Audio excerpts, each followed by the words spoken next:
We'll go ahead and get things started. Good afternoon and welcome to the Alfred University Bergren Forum. My name is John DeAngelo and I am a professor of chemistry and the coordinator for the spring 2024 season of the Bergren Forum. Today is Thursday, April 4th, 2024. And for those of you attending the forum online here in Western New York, we're having a second winter kind of day, but here inside Nevins Theater, it is warm and cozy. And of course, there is, as there always is, free coffee and tea. Before starting, we have a few announcements. First, next Thursday forum will be given by Alfred alumna Emma Robinson. Emma's talk will be on navigating college and a career in the real world. There are some other events this week to announce, namely for any of you living in Iraq or perhaps a deep dark cave recently, there will be a major and rare celestial event next week, a total eclipse not of the heart but of the sun on April 8th. There are still free glasses available through our very own physics division. Relatedly, the Alfred Box of Books is sponsoring a talk later today at 4:15 in the Herrick Library Book and Lounge about the eclipse, Raven Steals the Sun, Native American Eclipse Stories with master storyteller and cultural educator Perry Ground of the Onondaga Nation and the Turtle Clan. There will also be an $8 pancake breakfast put on by the Business 106 students at the community table tomorrow from 11 a.m. to 2 p.m. Also, a student-run business, Lumiere, is selling overhead lights. All profits go to Team Chelsea, a volunteer organization that helps find lost pets. Finally, The Little Dog Laughed by Douglas Carter Bean will be performed tonight and tomorrow night at 7:30 in the C.D. Smith III Theater. Today's forum will be given by Elise Bouhet, assistant professor of French, Alfred University, and the title of the talk is #Justice pour Nahel, rioting as a response to police brutality in contemporary France. Take it away. Thank you, John. And thank you, everyone, for being here on Zoom or right here in person. Thank you. Justice pour Nahel, rioting as a response to police brutality in contemporary France. I don't know if you heard almost a year ago, at the end of June, early July, about riotings happening in France for about a full week long. Well, probably not. Probably not, but this is what I'm going to be talking about today. And I wanted to start by telling you that at that time last year, I was on break, like some of you, and I got contacted by two news channels. One was a national news channel in Canada, CTV Channel News, and another one was from a local channel news from Chicago. Unfortunately, because we're talking about news here and it was the end of July, they wanted someone who could respond immediately and be able immediately to FaceTime with them. And I read my emails too late. So this is what happened. I'm also, so this topic, my field of expertise is the French riots of 2005 in France. So same kind of event, but older. And I am now working, I'm working on the riots, the 2023 riots that resulted after Nahel was shot by the police in France. And I'm going to present in July this year at the 30th International Conference of Europeanists on Radical Europe, Violence, Emancipation, and Reaction as part of a panel on the banlieue or cité, those urban spaces and peripheries of cities in France that have been experienced this kind of violence since the late 70s, early 80s in France. I have a few questions for you. In the US, it would be hard not to know about police brutality that targets minorities, but have you ever thought about the situation in other countries at an international level? Do you have any, and also do you actually even hear in the news about such events? Do you hear about police brutality happening in other parts of the world? So I want you to think about that. And I also want you to think about, of course, what happened in the US with George Floyd because of the transnational aspect of the Black Lives Matter movement and how it has resonated in France, but also how those phenomena resonate from one country to another and might actually also influence each other. All right, so today I want to talk about Nahel Merzouk, who was 17 years old when he was shot last year by a police officer. He died on June 27th, and riots followed for about a week long. The question is what happened, because also we know that there is not a riot erupting after any death that is a result of police killing people. Riots erupt when in specific circumstances. So what happened really to understand the situation? So there was a chase. Nahel did not have his driver's license. He was 17. He was driving a friend's car, an automatic car, which is very unusual in France. People don't drive automatic cars, but he didn't have a license, so that was easier. He had two friends with him, very young. One was 14, another one was 17. And he did not have he didn't have a criminal record, contrary to what several media expressed at the time of the riot. So he never had a criminal record. But on that day, he refused. He failed to stop. He wouldn't stop when the police tried to stop him. So he was in a situation of he failed to comply. That was the situation. He failed to comply. He didn't stop at a red light, and then after that he was stuck in traffic. So and then the two police officers were able to get him. But what exactly happened? Now we know. I also want you to keep in mind that with events like that, distance is necessary because we need time for investigations to really reveal what happens, knowing that a lot of times it's not uncommon for media to release inaccurate information. He died at 8:30 in the morning, actually, as he was about to drop off a friend to middle school. And after that, so he died at the hospital. And I'm going to show you the video of not his death, but when the police officer shot.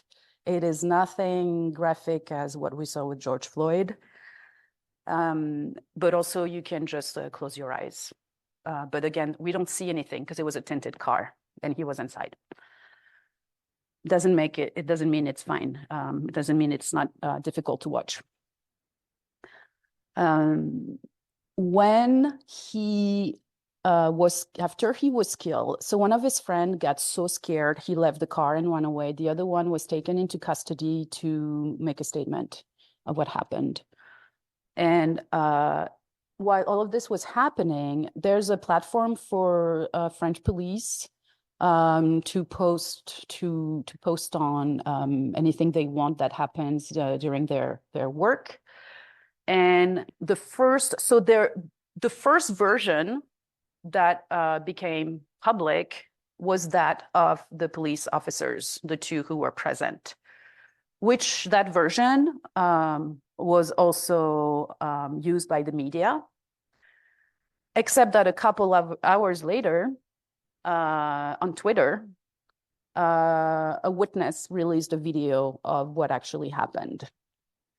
And from that moment, you can see, so what the police officer who shot Nahel said that he was in danger, that the car that Nahel was gonna, that was about to drive on them, so that they were in fear for their lives. But then you're going to see the video if you decide to watch the video. And there were multiple witnesses, not just the witnesses who were in the car, but there were also witnesses who were on the street. And multiple people filmed. And I will let you see for yourself, but the video is really what triggered the riots, because the riots erupted that very same day. And as I said before, you don't always have riots every time a police officer shoots someone. They happen when there is a very strong collective feeling of injustice. When people feel, and the etymology of the word, so in French, riot is said émeute. Émeute, I shouldn't speak in that one. And émeute, émeute comes from the word émotion, emotion, actually. The etymology goes back to the 12th century, at the time when it derived from that term emotion. And I think it's very, I think it's highly relevant to remember that emotion is what triggers the eruption of violence. So I am really interested in how, I'm really interested in how, in the chain of events. How, in responses, how do people respond to specific events, to specific events that show unbearable injustice? So after that, riots happened, and with the video, also the French president, but also a lot of very important people had to react and express themselves. And most agreed that what happened that day did not respond to protocol, and also that the police officer lied. And then so 2 days later, the police officer was actually taken into custody, and he was charged with homicide, voluntary homicide. As well as his colleague, who, according to witnesses, says, shoot him. Right. This is extremely rare, to have authorities put police officers in custody when that happens. We've heard in the past of police officers who were were not allowed to work anymore for a certain amount of time, who might have lost their jobs, but nothing like that, except once. There was one police officer in French history who actually got a full sentence and went to jail for a very long time. But that was really unusual. As we know in the French history, most of the time, the police officers who kill minority youth end up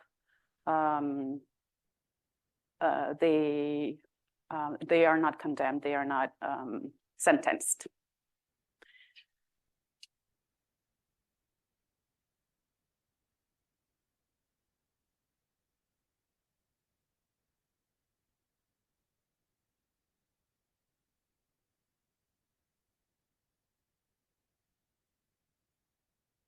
Okay, I'm going to show you the video. I will ask you, if you don't feel comfortable watching it, to close your eyes or leave the room and shut your ears, because you will hear the shooting.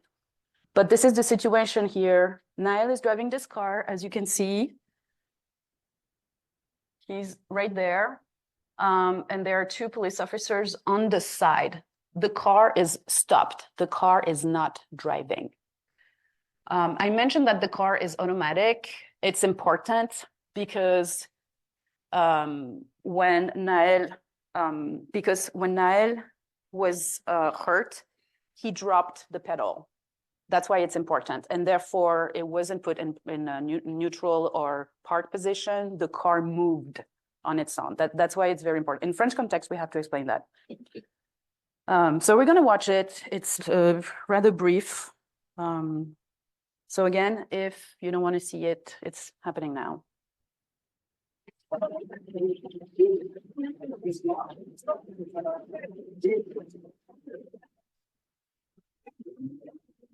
Il est rentré. Oh putain. Oh putain. Chaud.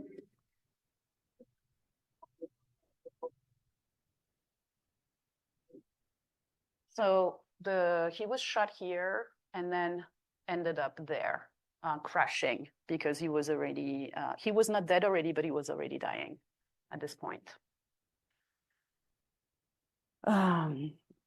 So that's what happened. And the woman that you hear, she actually filmed this. She was shocked, and then she brought the video to her boss, who said, like, no, we need to show this to authorities. It's actually very important. So now I think at this point, you know, most of you have the main elements, except, I mean, you have the version, you have the official version, and that's really important. When those things happen, is that you always have an official version, and it's really hard for the people who will identify with the victims. It's really hard for them to get a narrative that, like, a different kind of version. So it's important for them to find ways actually to create a different version based on witnesses, but also like people from the neighborhood, knowing that in the media, the portraits of those neighborhoods or those people has often been tarnished. Even if there's been some improvements, but the situation with Nahel shows that there are still issues there. Okay. I'm going to show you another video here from the BBC to show you also, I want you to have a sense of what it's like to riot for French people. It's slightly different than Americans rioting on the street. Hello and welcome to BBC News. I'm Luquessa Burak. We begin in France, where President Macron has called a crisis cabinet meeting following protests over the killing of a teenage boy by police. The demonstrations have escalated overnight with numerous clashes across the suburbs of Paris. More than 150 people have been arrested. The 17-year-old boy was killed after failing to stop when ordered to by police. Before calling a meeting of his cabinet, President Emmanuel Macron said the shooting of Nahel was unforgivable, adding that the case was immediately referred to the courts, where he hoped justice would do its job quickly. Well, as well as President Macron also explained that the riots were unacceptable. But you have to understand the context for Macron's relationship with the police. He has been needing the police on his side from very early on in his mandate because of, you might have heard more from the Yellow Vest movement in France, the Gilets jaunes, who were severely protesting all over France, all over the country, and in unusual parts, spaces, more like roundabouts, and less necessarily in city centers, which is the tradition, let's say. And police violence has escalated significantly under Macron's two mandates. The pandemic put an end to the Yellow Vest movement, yet after, during the pandemic, he reformed the retirement system in France, making it especially harder for women and people who have low-income jobs to deal with that reform. Those are the ones who would have, because the reform passed. These are the people who are dealing with this, who are most touched by this reform. So understand that police violence under Macron hasn't targeted just minorities, but actually everyone who has been protesting in France. And it's interesting in the sense that for basically the first time, French people are aware of police brutality. And when I say French people, white French people are aware of police brutality. Yes, because minorities have known that for decades, you know.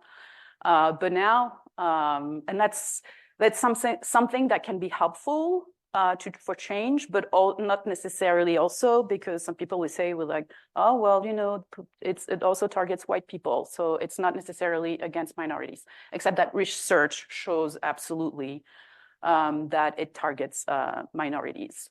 And I could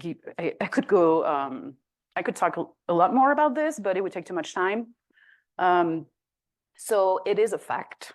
At the same time, in France, you're not allowed racial and ethnic statistics are not legal. And it's hard to actually, so research faces obstacles in that sense, because it's difficult to say, well, we have this percentage of minorities in like prison or who are being arrested. You can see that it's the fact, that it's the case, but you cannot have official numbers. Yes. But despite that, we know that it's the case.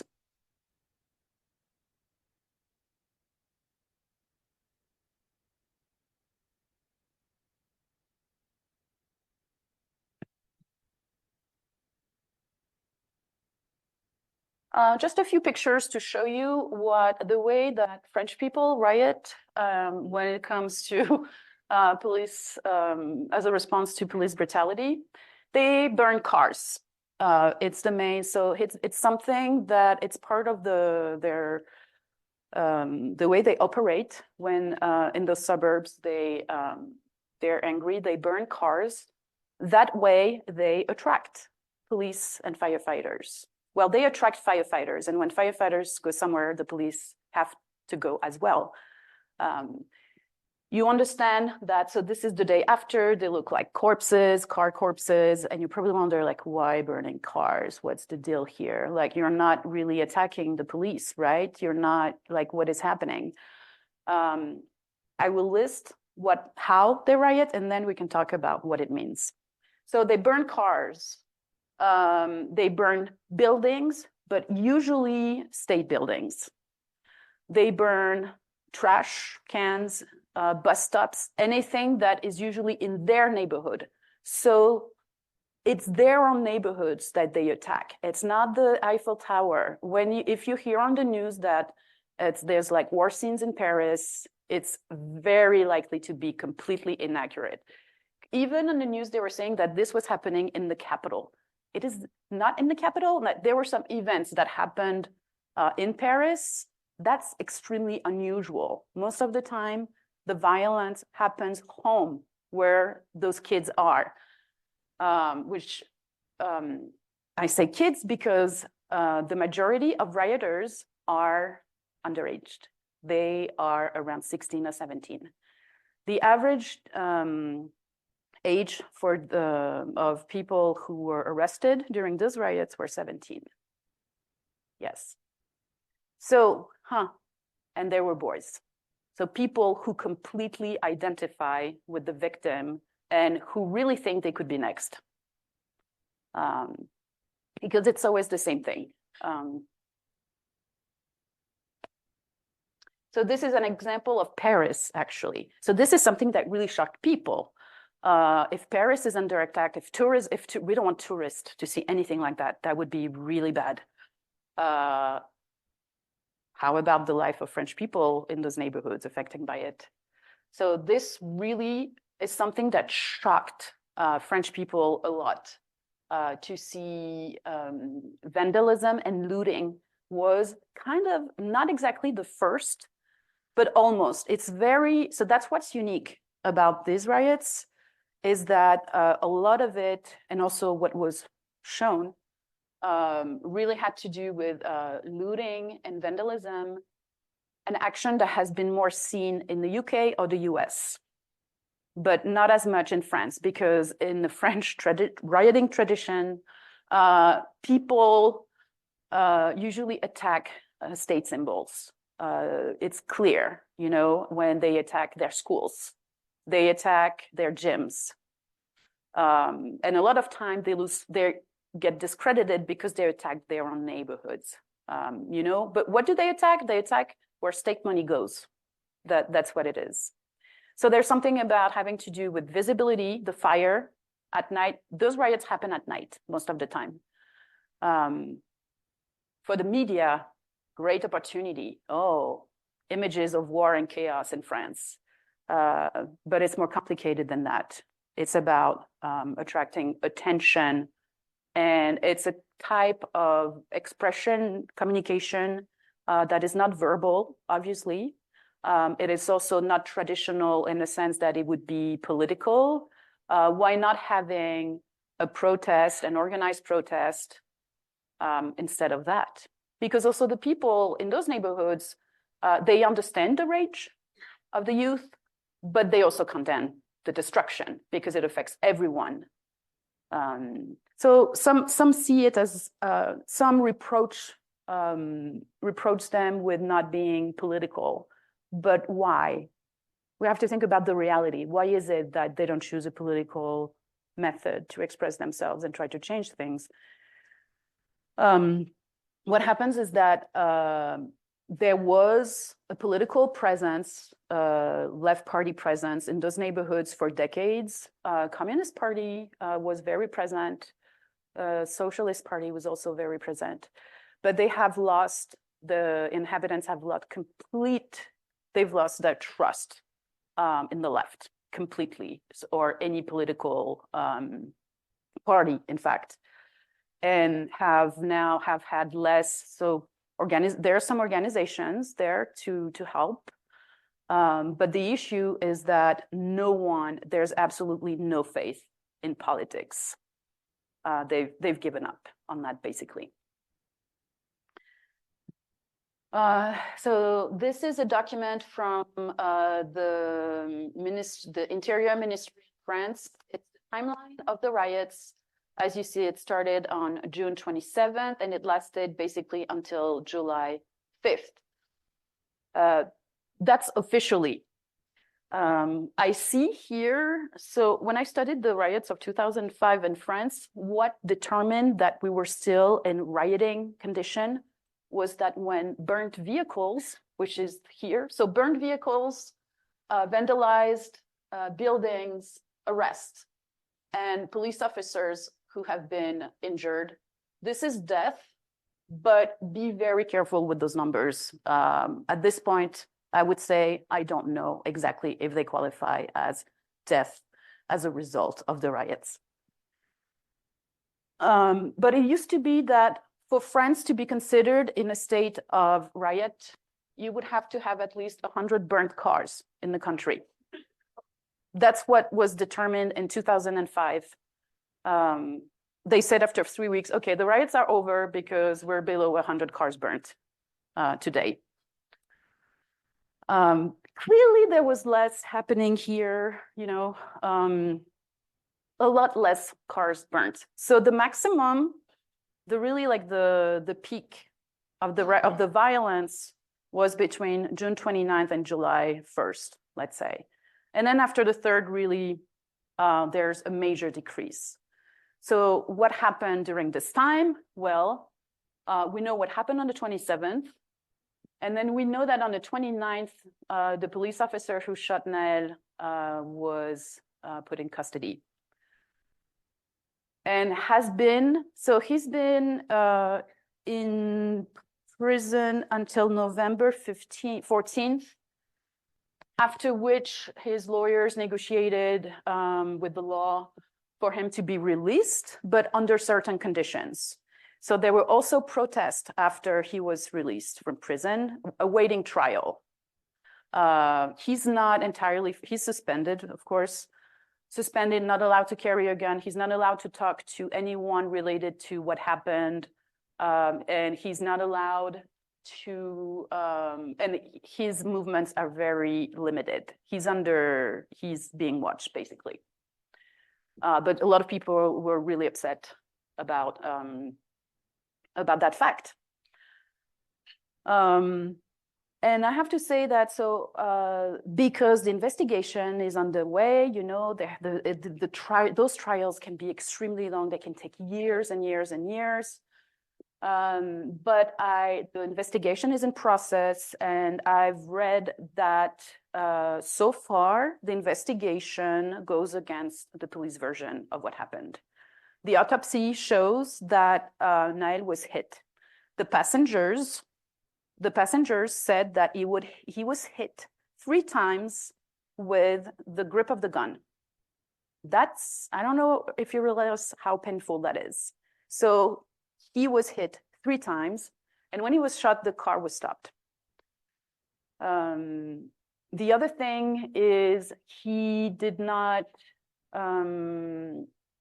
also, the police officer said that he was afraid the car was going to hit them. You see that they are on the left side of the car. And when the car continues, they're not in any danger from being hit by the car. This was not actually a possibility. So they lied about that. And so there was no death. There was no real danger of dying for the police officers. Which is the only thing that could possibly support them during a trial like that. So that is off now. And also with the different testimonies, we know now that one of the police officers said, shoot him. That they never, police version never mentioned that. And they never mentioned hitting Nahel, who was actually hit 3 times, which the autopsy confirms. I'm interested in rioting, but I'm also interested in how, in different ways, people respond to brutality. So here you have Nahel's mother. She was a single mom. Nahel was of Moroccan and Algerian descent. He was born French, of course. And this is a peaceful march, as you can see, with a lot of solidarity from a lot of people. And that's a different message. She sent a different message to the rioters saying, like, don't riot, don't choose violence, choose peaceful march.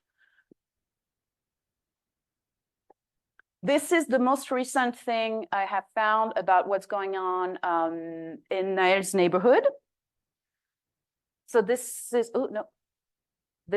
actually that neighborhood where he lived. It's called the Pablo Picasso. It's the Pablo Picasso building where he lived. And this is a mural in that neighborhood where Nahel was killed. The only thing you could see was in the French, fuck the police, the equivalent of that.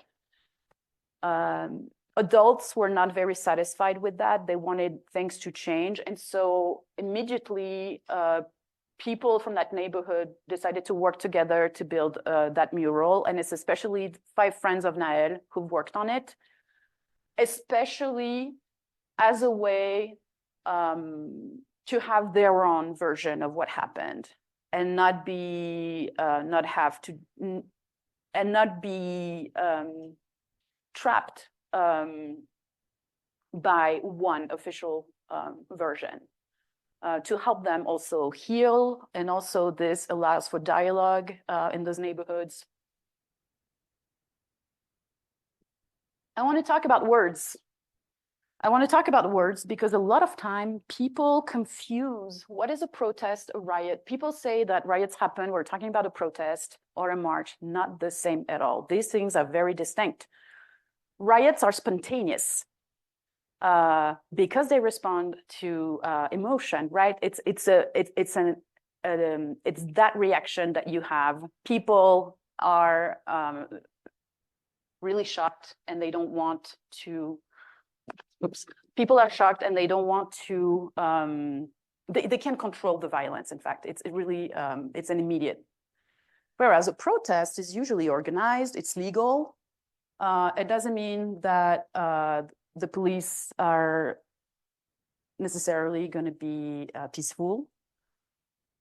A march is also peaceful, is very peaceful, and can, in some cases, if you notice that there might be less riots when there's a peaceful march being organized. So it's also how all of these things respond to each other.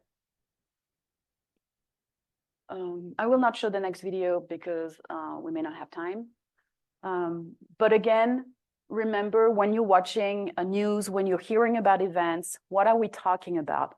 Are we talking about, because sometimes protests are peaceful, organized, but there's going to be some people who will not follow those rules, right? That happens. It doesn't mean it's a riot. It doesn't mean it's chaos. It really doesn't. And then a movement is something more, so there's not only, you don't always have a movement coming out of events like that. But you know of a very big one, an important one, which is Black Lives Matter. And Black Lives Matter, I mean, with what happened to George Floyd, Black Lives Matter has resonated all over the world, where in different cultures, different countries, different organizations, people absolutely recognize the injustice as something that also happens in their countries. And that was the case in France. In France, I did not mention the context. I will get back to it. So this is Nahel's where he was living. But here, the face of Black Lives Matter in France is Assa Traoré. I would say that thanks to her, the riots who have been considered apolitical, or having a degree zero political part, she has made police violence, she has created the movement. And before George Floyd, it's just that it resonates a lot because her little brother died in 2016 on his birthday. He was just asked for his ID. In France, you have to carry your ID with you at any time. He didn't. Now, of course, police officers don't ask someone like me about my ID. I was never asked to provide identification. But people like Nahel, people of North African or African descent, can be asked up to 7 times a day to show proof of identity. That's just an example of things. So her little brother, who did absolutely nothing, just had to show his ID, ended up being chased and died. And she's been, so of course there was no video. Having a video changes everything, right? There was no video. Since 2016, she's been using the justice system to fight for the police officers who killed her younger brother to be brought to justice. She's still fighting, and now she's created an organization that helps fight against police violence against minority youth, and she's had a huge impact. Now she doesn't speak English. She only knows what's going on in France. So even if she appears as the face of Black Lives Matter in France, she does not, it's seen from abroad like that. But really for her fight is really just against police brutality, and she wants justice for her little brother. So for example, she's been working, for example, with the medical team that autopsied George Floyd. She's worked with other countries a lot of time in order to get a more neutral expertise on the situation.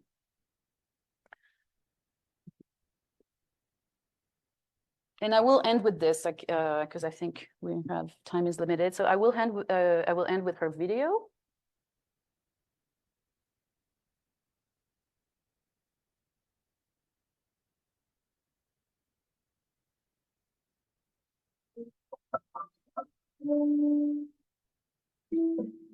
Ah bah, depuis sa mort, je collectionne les photos. Je garde tout.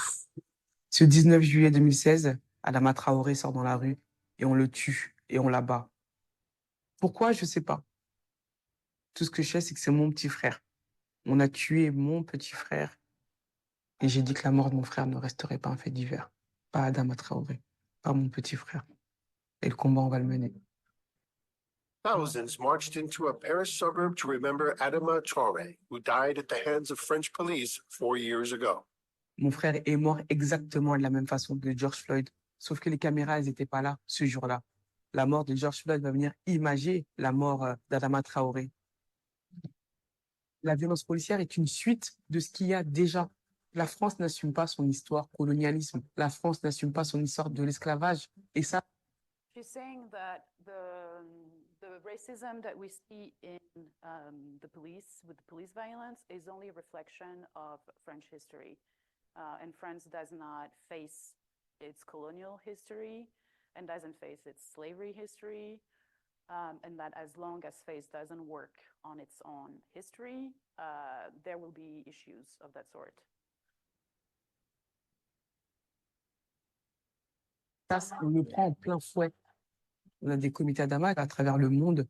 C'est un Her organization exists in other parts of the world as well. travail de 4 ans, toutes les formes d'injustice. Nous avons cette force. Et cette force, c'est d'aller dans la rue et de dire la discrimination et les violences policières vont cesser. Nous avons un pouvoir qu'ils n'ont pas.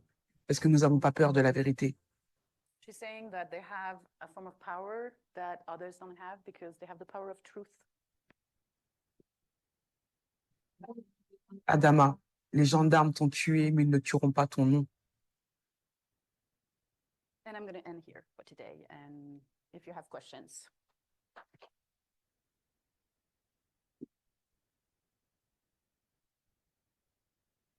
Rain? Oh, yeah.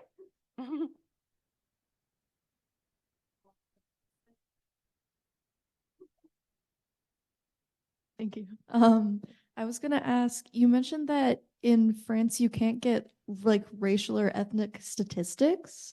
It's illegal. So for like a census, it's absolutely illegal to ask people about their race or ethnicity. So are there like independent polls that show that, or? So it's like research, like research centers will do that. There's also organizations that conduct some work in that way, but we only have estimates. Like when you fill in forms, they're never going to ask you for your. No, race. and the word race has been removed from the French Constitution, which means it's harder to fight discriminations. Fascinating. Yes. While I bring the microphone to the other side of the room, I was very interested in this whole riots per number of cars. Mhm. And it turns out we have our own little weird thing Yeah. where FEMA actually unofficially uses a Waffle House index to Oh, measure how bad a storm is, how many Waffle Oh. Houses are closed in a particular area. So France is not alone in Okay. using otherwise peculiar counts for That is really there's a problem. interesting. Yeah. A couple things. Number one, I want to just reinforce something that you said at the very, very beginning of your comments, which is that, most people here, I suspect, did not know about these riots in France. Oh, yeah. Most Americans didn't know about the riots in France. And the reason we don't is because, the media in this country, mainstream media, doesn't cover it. The cable news really doesn't cover it. So we know a lot about things like Biden's age or the gag orders on his opponent, but we don't know very much about foreign news. And if you want to know about foreign news, you got to watch either BBC or CBC, or I subscribe, for instance, to a daily newsletter called Daily Chatter, which is excellent. And it's one of the few things that are going to tell you something about, events in Botswana or events in Nigeria or whatever. So I think that, we have to do our own homework on that. The other point I want to make is that, there's a word that you didn't use today, and that word is Muslim Yes. or Oh, yes. Islamic and so forth. Oh, In yes, other I'm words, there sorry. really is Yeah. an important religious side of this. Yes. And those Uh-huh. riots, what we're seeing in Europe generally, and not certainly, to a certain extent in the United States, is a fairly sharp turn to the political right. And that has a lot to do with immigration. It has a lot to do with, among other things, Yeah. the very riots that you are that you're describing here. Mhm. And I wonder if you could, say something about that larger picture of the Absolutely. degree to which these things, Yeah. this kind of unrest, this kind of immigration and so forth is helping to really shift the very, very balance of European politics to the political right. Yes. First of all, so we agree that Muslim is not a race. However, the category in France that experiences the most discriminations are Muslims. Now, of course, you can be a white Muslim, you can be a black Muslim, you can be an Arab Muslim, but they are the first victims of discrimination in France. And so many laws are passed so even like officially, even the government passes laws that will affect the daily lives of Muslim people.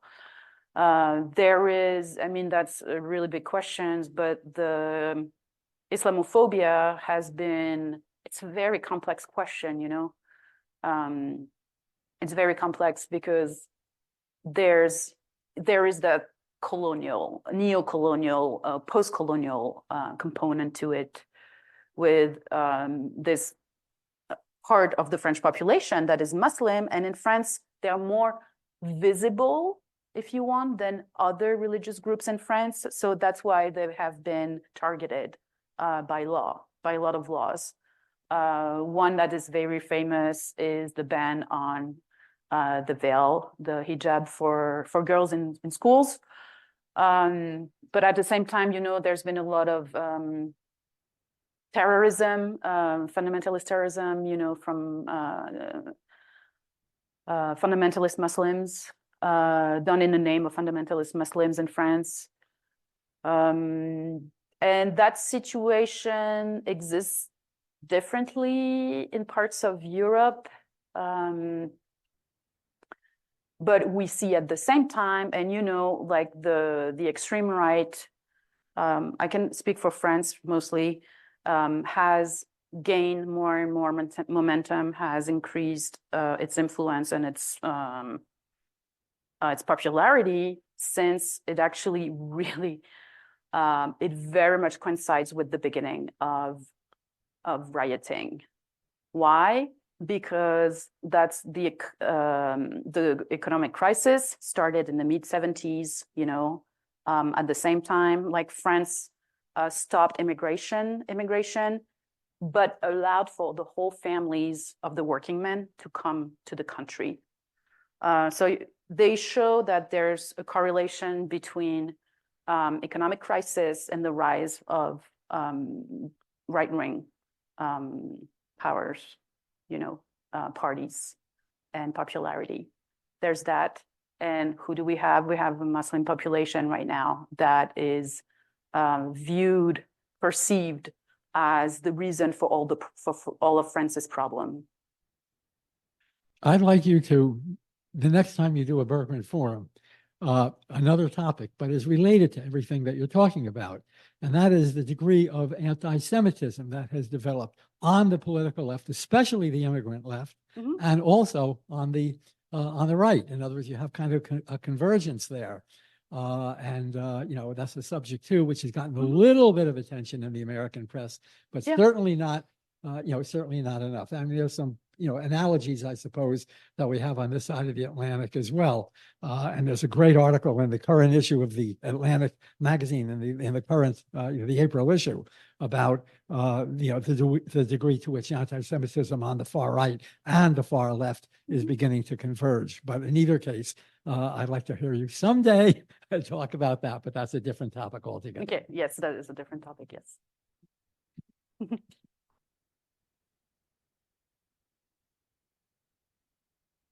For the slide that had the statistics about the riot and the cars burned, I scrolled through my calendar and it looks like the peak also happened on a weekend. Yes. Oh, right? yes. And so is there a connection, like riot culture for frustrated and sort of disenfranchised youth peaks on weekends? And then is there a relationship between these and the culture that is about around strikes, like worker strikes and organized Mhm. labor and those things. Okay. So the first question, there is the weekend, I'm sure, has something to do with the fact that people have more time, especially if you're 17. I don't know, if you have school the next day, you'd rather do it on Friday, Saturday. Now this, yes. So there's that. I have read extensively about everything riots, related to riots. There's actually also seasons, rioting seasons, that they are more likely to be really big riots in July and in October. Research shows that. And I mean, for Nahel, it was actually early July. And I'm thinking, if you remember George Floyd, it was around that time too. Yeah. So very interestingly, in France, so it's a culture of where people strike, people take over the streets. I think Macron has been trying to demolish that culture. And there are also seasons, I would say. French, like in the summer, French people like to go on vacation. So that's when the government passes some really terrible laws that really would create a lot of discontent. And it's like, okay, like French people are at the beach, they're in the mountain. They will not sacrifice their vacation time to strike. But there's also, yeah, I think like vacation time has an impact. Not to say that it sounds terrible. So yes, but at the same time, if you think about the Yellow Vest, they were really, really not giving up. And I think for the retirement measures, they were really, really insisting. And I'm trying to remember what really put an end to it. I'm not sure. Well, if it's not like the repression itself, you know. And I believe, I mean, one of my arguments here is that I believe something is really happening and shifting, because the rioting methods are evolving. Like I talked briefly about the looting and the vandalizing. Again, that's something that happens more in cultures where money is more valued, where materialism is more valued. Why are we seeing it now? So a lot of people say, well, it's actually not political. It's just an opportunity to do, it's just an opportunity. It's just play. It's just an opportunity. They're just doing that. There's anti-Republican behavior. I believe that from what I was reading about why is there looting and vandalism in the US when rioting occurs, it's again, a reflection of what society values. So in France, you destroy what French society values, institutions, schools, the state, everything like that. But then, yeah, in the UK or the US, if you destroy things that generate money, you know, stores, if you destroy some, that will really make people angry, which is counterintuitive if you think about it, because then what you're doing gets completely discredited, or like, well, no, you went too far. So riots, I think, are always on that borderline space of like between the political and like trying to enrage people of like what is not.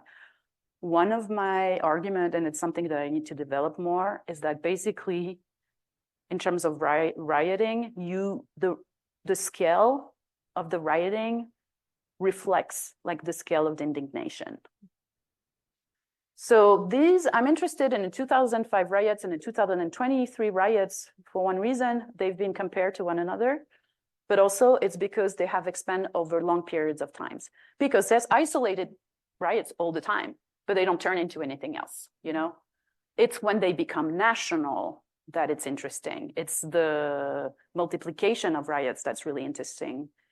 It's really when, it even reached European borders, French-speaking European borders, Switzerland and Belgium.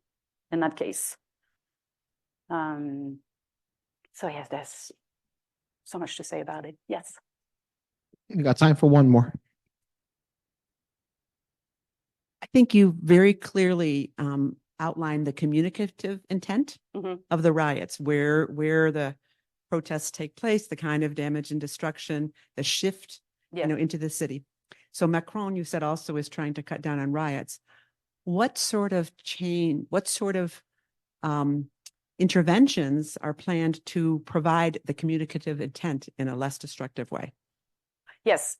So locally, at the local level, this is where it's really happening. Sometimes, unfortunately, you need to have the tragedy for it, for people to mobilize. But also, I believe it's a lot of mothers, a lot of there used to be the big brothers in those neighborhoods, who have kind of disappeared. And now I think it's more mothers or like adults who are involved and really want, because that's the problem. These teenagers don't trust. They don't trust school. They don't trust any institution whatsoever.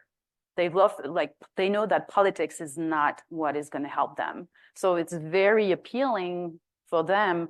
So easy options are, doing illegal activities, or like joining fundamentalist Islam. That's another option. But other than that, it's localized, and it's really artists do a lot.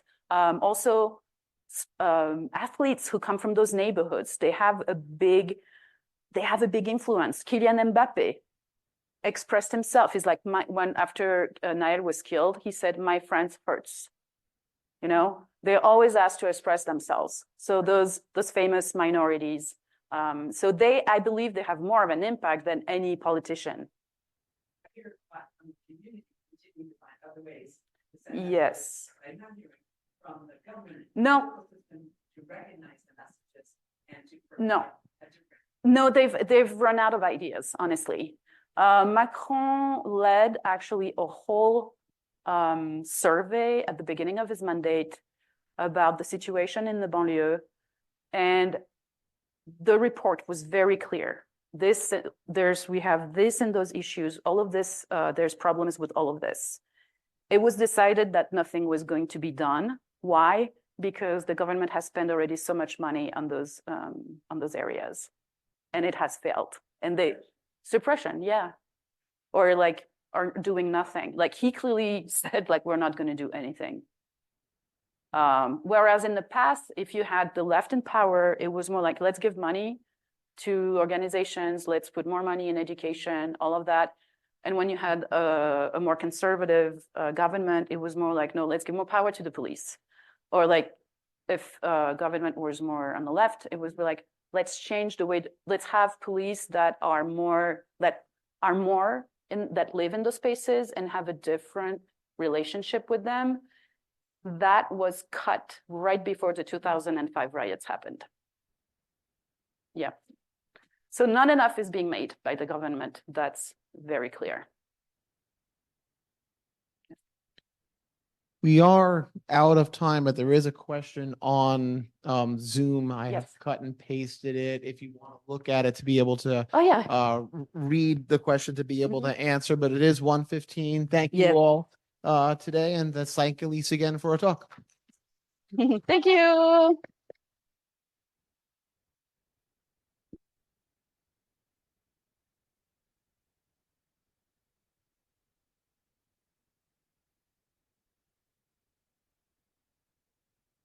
Yeah.